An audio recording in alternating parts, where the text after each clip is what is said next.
સુરત શહેરમાં રોગચાળો વકર્યો છે। પીપલોદમાં 7 વર્ષના બાળકનું કોલેરાથી મોત થયું છે।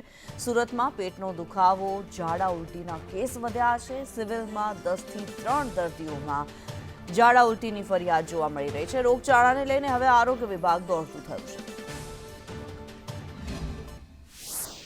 સુરત શહેરમાં ઉનાળાની શરૂઆત થતાં જ પાણીજન્ય અને મચ્છરજન્ય રોગોએ ફરી માથું ઉંચક્યું છે અને આ વખતે 7 વર્ષના બાળકનું કોલેરાથી મોત થયું છે।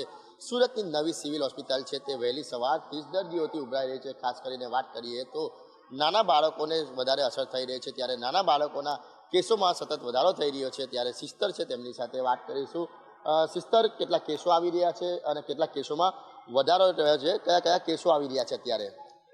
અત્યારે મોસ્ટલી છે તે એજી વાળા છે, કોલેરા વાળા છે, વાયરલ ફીવર છે અને શરદી ખાંસી વાળા વધારે આવે છે। કયા કયા વિસ્તારમાંથી કેસો આવી રહ્યા છે? મોસ્ટલી પાંડેસરા, લિંબાયત, રુસ્તમપુરા ત્યાંથી વધારે આવે છે। ડિંડોલી, નવાગામ એ સાઈડથી વધારે આવે છે અત્યારે। શું કારણથી કોલેરા અને આવા રોગો ફેલાય છે?